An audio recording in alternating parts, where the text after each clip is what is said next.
So welcome everybody to the PBIS Academy module on PBIS assessment and evaluation tools. I'm Katie Meyer and I'm Adam Feinberg. We both work at UConn. And this mini module is brought to you by any PBIS and the National Technical Assistance Center on PBIS. So we're going to start with the team implementation checklist. We have 4 different assessment tools that are available on PBIS assessment to share with you and review with you today. And we'll start with the team implementation checklist, or the TIC, which many of you may be familiar with because this is a tool that we ask you to complete 3 times each year. And just as the name indicates, this really is a pretty quick checklist that you can use as a team that will help you self-assess kind of where you're at in your team formation and your implementation process. So this specifically targets Tier 1, and it's completed by the entire PBIS team with your coach. There are a number of results that you can see when you've completed the TIC. You can complete this tool either online, and the online format is shown on the left there, or there's also a paper version that you can download from PBIS apps, and we'll show you how to access those at the end of this. You can see once you complete each item on the TIC, you'll get a total score, and you can view a graph of what that looks like.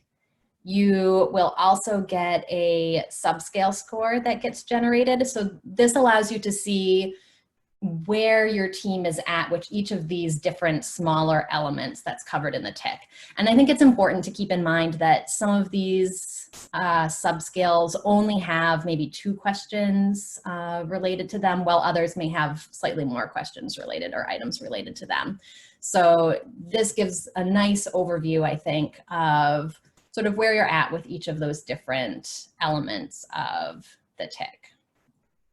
And this can be helpful for action planning if you see that, if this is your school, for example, you see that your classrooms are relatively low, so that might be an area to focus on, whereas you could celebrate the progress that you've made in terms of your team composition or the support, the function-based support that's in place. You will also get an item report that you can view on PBIS assessment, and this keeps a record of your scores going forward. So this only gives one example. You can see that that right-hand column has the score of a 0, 1, or a 2 that the team has scored themselves for each item. But the next time that the team takes this assessment, you can compare what your score was from the last time moving forward. So as you complete this cumulatively, you'll be able to see how those scores change from time to time. And of course, there is an action plan that's attached to the TIC, which you can complete as a team, or you can just incorporate those items into your kind of broader action plan. If you pull out a particular item, maybe that relates to the team summarizing your existing school discipline data, if that's an item that your team rates as relatively low, then that might be an item that you expand upon in your school action plan. So there are a number of different action plans that you can use as templates for the same purpose. Okay, before we move on to the self-assessment survey, Adam, is there anything that you would recommend to teams in terms of how to use the TIC to support action planning or team development? Yeah, I guess a lot of times when I talk about this tool with teams, I think it's really nice that it's very flexible. So you can do this on a regular basis. So maybe thinking about this somewhat on a monthly or every other month basis, maybe every other team meeting, and checking in on where you are. And it helps because building a PBIS framework is a large process, so it kind of helps give you points across the time to kind of say, oh yes, we've done this, you know, and we got this piece done. Also, I think I really like this, especially for high schools, to really help structure where they get started and things that are important to work on initially and help guide. You don't have to do the kind of the earlier items first, but I think it really helps as a high school when it's just, it takes a little bit longer, and that's okay, to really have a guide to kind of check in on of like, have we done this, and really kind of orient our work. Yeah. Yeah, I agree. And I think that compared to some of the other assessment tools that we'll introduce, this one is a nice kind of quick and dirty way that the team can use to assess their processes and what they have in place, and their perception of where implementation is at. Yeah. So it's a nice barometer or temperature check, I think. Exactly. Yeah. Which leads us to the SAS. Yeah. So the next survey we'll talk about is the self-assessment survey, or the SAS, and where the tick is completed just by the team members. This survey is sent out typically to all staff members. So you would ask all of your staff, not just teaching staff, but also you want to try to include, you know, specials or paraprofessionals or other staff in your building, so that you can get input from everyone.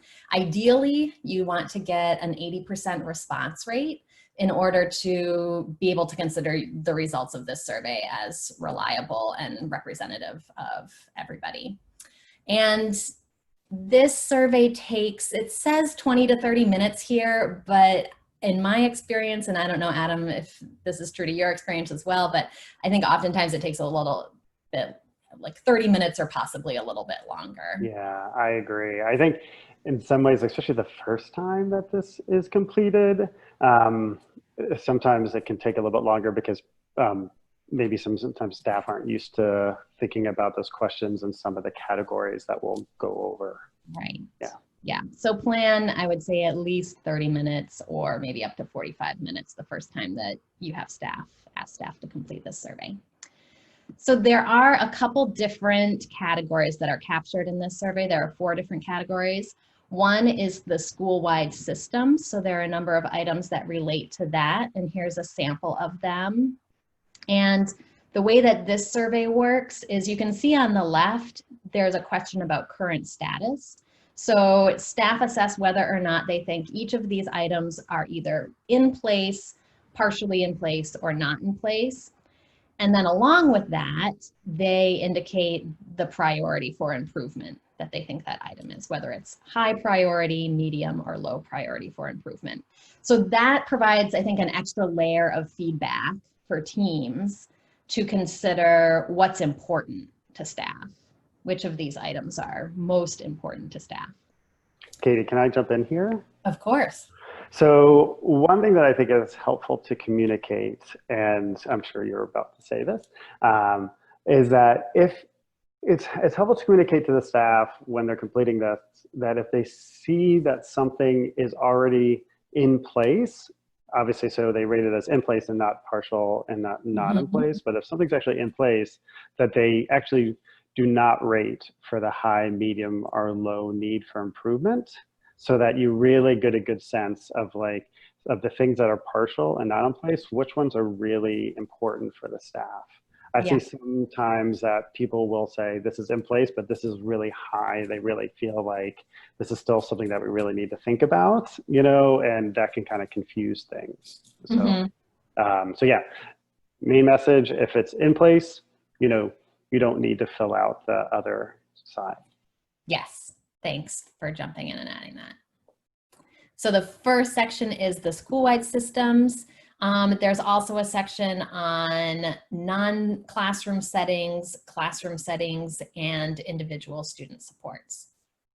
Once the survey is completed by all staff, this can be done in PBIS assessments, and we'll show you again how to access that at the end of the review of these surveys.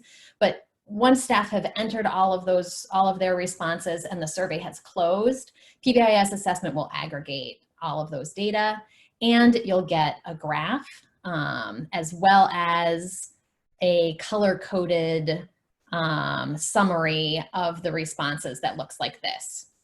So you can see at a glance what is in place, and if over 80%, if 80% or more of staff voted that something was in place, that shows as white on here.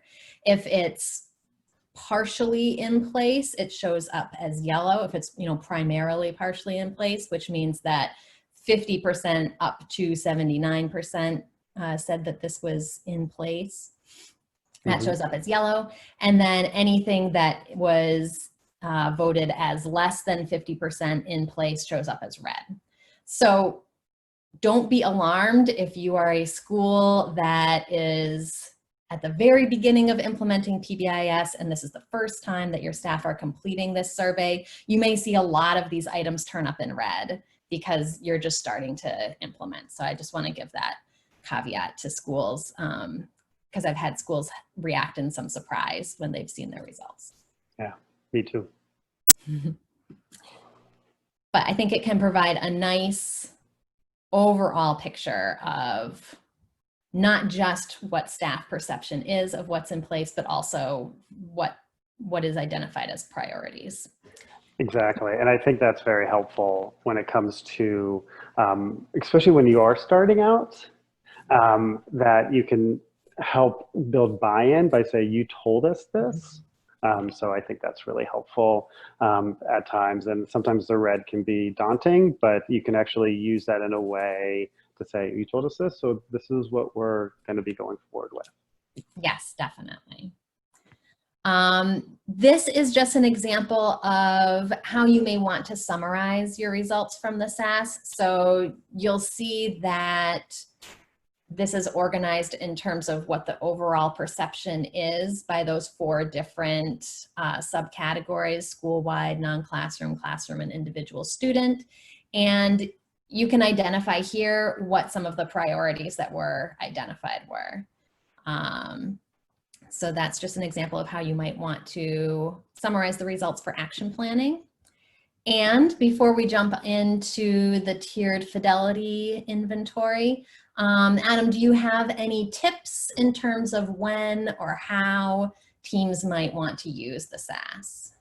Yeah, I mean, as I said before, I think it's really nice in the beginning to build buy-in, but also I find that teams find it really helpful after like a year or 2 years and every little bit after that to check in and compare what staff are perceiving is going on with the school around tier 1, around maybe classroom systems or whatever systems are important, to what the team is perceiving. Because the team may think that, hey, we're doing a great job with this, but the staff may or may not agree. And this is a great tool to try and get that perception. Yeah, definitely. I also have noticed that it can be really helpful to get, in order to get that 80% completion rate, I strongly recommend administering the SAS at a time when you have staff captive. So like a staff meeting or something. Exactly. Like that. So during a staff meeting, if you can carve out time for staff to complete it, then schools that have done that tend to see much higher response rates than schools that just send out an email and say, please complete this sometime in the next 2 weeks, because we know how those emails get kind of buried and lost in the day-to-day. Yeah, that makes sense. Also, I've found that especially the first time that a school completes this, there may be some language in the items that staff aren't familiar with, or that they just don't really know what is being asked. So I also recommend that as a team, you review each of the items, and there are many of them, but just read through the items and kind of, star any of those that you think might need some explanation ahead of time. So if you're going to present this during a staff meeting, you can kind of pre-correct for any language that, might not be widely used. Yeah, so you might have 3 or 4 of the items that people might get confused on, and you might just explain what they are. Right, exactly. That's great. I like that idea. Yeah, so that's the self-assessment survey. And now we'll move on to the tiered fidelity inventory. This may be an assessment that you're also familiar with, that your team may have completed as part of the academy. So we complete this assessment with schools usually in the spring of each year. And this is a great way to assess not just progress over time, but also fidelity of implementation. It's another survey. It takes about, I'd say 30 to 45 minutes per tier to complete. And tier 1 of this tool includes a walkthrough that is completed by someone external to the building. So again, if you're part of the academy, then one of your trainers will come to the building, they'll walk through the school, talk to a handful of students that are just randomly selected or encountered, and a handful of staff, and ask them a couple simple questions about what the school-wide expectations are and if they've utilized the acknowledgement system. So that's a nice little addition, I think, to the survey component of this tool. This tiered fidelity inventory also includes items for tiers 2 and 3. So it's a tool that can be used to assess fidelity of implementation across all of the tiers, which is nice. Again, here's some pictures of what this looks like both online as well as the manual. And if you want to take a peek at the manualized version, we'll show you where that is on PBIS apps. So similar to these other surveys, there are items that your team comes to consensus on in terms of is something partially in place, fully in place, or not yet in place. And then those results will get summarized in PBIS apps into this total score. The total score is across all 3 tiers. So if you only assess yourself on tier 1, expect this to look relatively low. And honestly, if you're not doing all 3 tiers, I don't find this graph to be particularly helpful. But you can also get a scale report that shows you where your school is at for each tier. The research that's been done on this tool has found that 70% at tier 1 is considered full fidelity of implementation. So that's when schools tend to see outcomes or results that are clearly tied to PBIS implementation. So if I'm in the school, I can see that I've made progress between time 1 to time 2 in all 3 tiers. Right. Right? Okay. Great. That's a good thing to have. Yeah. And then there's also a subscale report that will give you a further breakdown of each tier. So again, in tier 1, that's broken down into your teams, the composition and operating procedures, your implementation, evaluate and evaluation. And then you can see for tier 2 and tier 3, there are other subscales that are part of the assessment. So this is, I think, a little more helpful for action planning because you don't just see your total score, but you can see, okay, where are our strengths and where are our weaknesses? So for example, this is across 2 different years of assessment. So you can see the darker green is the first assessment and then the lighter green is a year later. And the first time the school completed this assessment, their teams were relatively strong, but you can see that implementation and evaluation were probably just starting to get implemented. And in their second year, they really made a lot of gains across the board, but especially in implementation and evaluation. And Katie, I guess if I'm at the school and sitting on the tier 2 team, I may want to use these data to share with staff and say, explain why we're asking them maybe to, or maybe I'll sit with the administrator and say why we need to make sure we get time to meet as a team because it looks like our team may not be meeting as much. Yeah, definitely. Or maybe we don't have, active participation from everybody that we need. Or maybe we don't have clear operating procedures. We're not, keeping track of an action plan or something like that. Yeah, definitely. Whereas on the tier 1 team, I would also want to share this data with staff and the larger community to celebrate the amount of progress that we have made as a team in a school. That's a great idea. There is also an action plan that comes with this. And again, this is available on PBIS apps, but you could also just incorporate any particular items that your team feels are priorities into your current ongoing action plan. So anything else that you'd like to add, Adam, about the TFI? Yeah, I think the big thing here is that this is a really nice way to help drive action planning. So, as schools are making their priorities of what they want to work on, it's nice to include the scores into different domains to help support why you're focusing on different action items. So looking like we talked about in the last slide, about how we're focusing on certain areas and maybe showing a graph or two from this to help support that. The other thing that I like to share is that you can do this as a kind of progress monitoring tool as well. So you can just do one of the tiers. You can do one of those tiers on a semi-regular basis just to check in if that's what your team wants to do. So it doesn't have to always be we do the whole TFI at the end of the year. It's good practice to do so, but it doesn't mean that you couldn't do this as every other month. Just check in to see where you are. Right. Yeah, that's a good point. Also, I've had schools that have really enjoyed the feedback that they get from the walkthrough tool, and they have sometimes opted to use that tool on their own periodically throughout the year. And they'll just, they'll send somebody out into the hallway to do a random survey of 10 students. They'll ask the same questions from the walkthrough, and then they'll bring that information back to the team and use it to guide their planning. So, yeah, that's great. Okay, so the last survey that we'll review is the school climate survey. And this is one of the newest surveys to be added to the PBIS assessment options.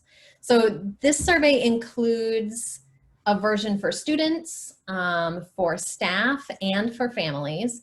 And it's a way to get input if you don't already have a means of collecting information from stakeholders about school climate. If you're not using Panorama or another option, this is a great free option for assessing your school's climate. These are pretty brief surveys, especially the student versions, I think are 10 to 15 items. And there are two different formats. There's an elementary format that is valid for grades 3 to 5, and then a middle high school format that is for grades 6 to 12. And you can open these surveys in PBIS assessments and then send the link out to whomever, the staff, families, or students, whomever you want to have complete the survey. A lot of schools that I've worked with, when they've had students complete this, they just have the students go into a computer lab, or during their computer time, they'll have the lab teacher pull up the survey on the different screens, and then students can complete this at the beginning of class. So it doesn't take very long for them to complete. And the survey can be administered either annually or a couple times a year if it's spaced out at the start and the end of the school year. You get a number of different graphs from this survey. Once the survey is closed, then PBIS apps will aggregate all of the information. And here's an example of what the mean score looks like over time. So you can see not only in this graph an increase in the average mean score of the different items, but also it gives you a sense of how many students have completed the survey at each administration. So that's also helpful, particularly if you have maybe an outlier in terms of you didn't get many students to complete a particular administration. You'll be able to see that portrayed on this graph. You can also break down the information, and this is actually one of the things I really like about this survey, is students complete demographic information at the beginning, which then allows you, once you dive into the reports, to disaggregate their responses by different groups. So you can see if this is responses by gender, but you can see male versus female versus other versus no response. How students responded to the items on average.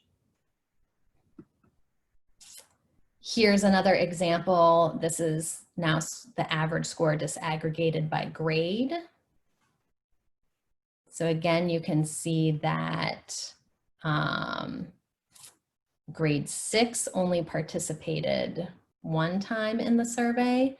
And on average, if you're looking at the most recent results, which it looks like only 4th and 5th grade participated in, you can see that their responses were much higher than they were previously. Here's the scores disaggregated by race or ethnicity. So again, you can see if there's any disproportionality or difference in how students are responding on average to the different questions. So if you see that in general, one category or one group of students is responding significantly lower, then that helps you know as a team that maybe we're not reaching this group, or this is a group that has a different perception of the school than everybody else. And you also get a graph of the scores by the individual items. So if you pull up, this just has the items by number, but if you pull up the questions, you can see, okay, we responded pretty strongly. We're doing really well with question 3 and question 10. It looks like maybe question 1 and 11 and 9 are areas that we may need to work on. Okay, before we jump into a demonstration of PBIS apps, Adam, do you have any examples that you would want to share of how schools have administered this survey or how they've utilized the data that they've gotten from it? Yeah, I was thinking as you were talking about how when I've worked with schools, a lot of times setting this up well for either the different groups, whether it's staff, families, or students to complete this. So it's like you said, I think it's really nice if staff set it up for students to complete at certain times in the day, and it's set up and scheduled at a certain class period to get everybody to complete it at the beginning at a certain day. So I think that's very helpful to kind of plan that out. I also think that, thinking about this again, like we did with the SAS, thinking about during a staff meeting, that this is completed, before they leave or something like that. Again, they can have a hyperlink and kind of go on a computer and actually complete this, which would be great. And then maybe, with families, thinking about during parent-teacher night, or kind of have a night that families come into the school and have them have computers open and have them available so that families can complete this. So I think that could be helpful as well. Might get to buy a sample, but also, it could be a helpful way of getting that information, Yep. The other thing that I think about when I use this, I think what's really important, especially, is to use this across, staff and students, or, across the different groups, because you can compare and see if the perceptions are different, that staff may feel like they have a lot of respect with students, but students may not feel the same way. And it's really nice to help understand what the different communities are thinking. So therefore you could plan and fine tune your action plan accordingly. And give arguments for, the different groups of, either staff or students. This is why we're asking you to do this or that, because you told us this, or there was a difference in between, respect levels between what staff consider versus what students are considering is the level of respect in the building. Yeah, that's a really good point. Mm-hmm. And you brought up the subgroups piece, which is really important as well, is making sure that the team is looking at the different subgroups and seeing if there's differences. And I think that's another thing to remind folks about as well. Mm-hmm. Great. So yeah, this is a really valuable tool that, again, if you don't already have a way to survey climate and perceptions of students and families, this is a really nice way to do that. All right, so now we want to show you a quick tour of how to access these assessments on PBIS apps. So you can either click the hyperlink here, and this will take you to pbisapps.org, or you can just type it into your web browser. And you'll see this will bring you to the main page. There are a couple of different ways to get to PBIS assessments. But I always come down here and click on PBIS assessment. You'll have to scroll down this page just a little bit. And then you'll see all of the different surveys that we talked about, as well as some additional surveys. So if you're interested in getting more information about the tiered fidelity inventory, for example, or if you want to see the administration manual for the self-assessment survey, you can click on any of these hyperlinks and it will bring you to more information on that particular tool, as well as allow you to download the manuals. And that will give you additional information, not just on the particular items that are included in the survey, but also any administration guidelines, passive consent if you're looking at the school climate survey, etc. And then if you have a PBIS account, so if you're a coach, you should be set up with a PBIS assessment account, and you can log in to your account here up in the black bar. Your username will be your school email address, and hopefully you remember your password, but if you don't, you can always click on the forgot password and PBIS apps will get back to you on your password. So that is a quick intro on how you can access the information from PBIS assessment. So we've reviewed 4 of these tools with you, and we just wanted to bring you back to thinking about how do we use all these data effectively. And that brings us to your evaluation plan, which you can either access through this hyperlink in the slides. It will bring you to the NEPBIS webpage where the evaluation plan lives, or you can look for it under the Tier 1 Workbook and Supplemental Resources section, and you can pull up that template from the website.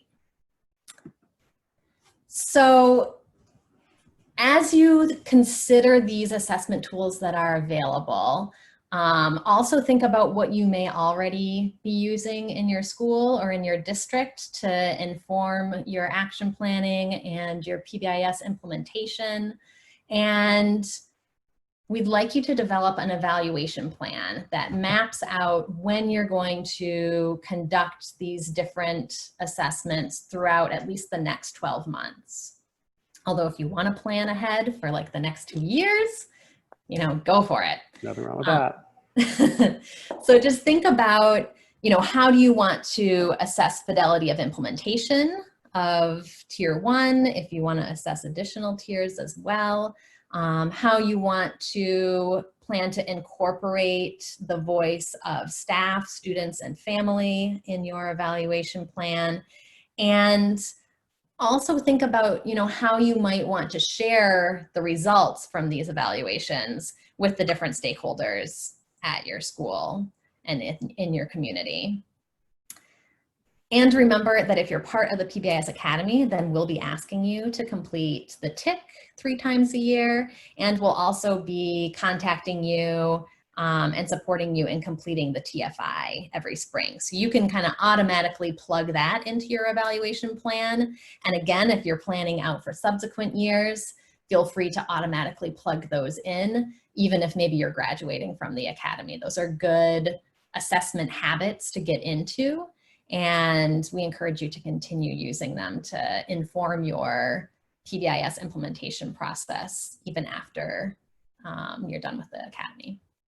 So Katie, if I'm a new school, just seeing all this, I'm just brand new to all this stuff, would it be okay if we kind of try and explore some of these and then plan out when we're gonna try them, but if we don't continue to use them, or if we find some we like and some that work better for us, is it okay to change? Yeah, definitely. Yeah, I think it's a good idea to, if you're a new school, definitely investigate and check some of them out.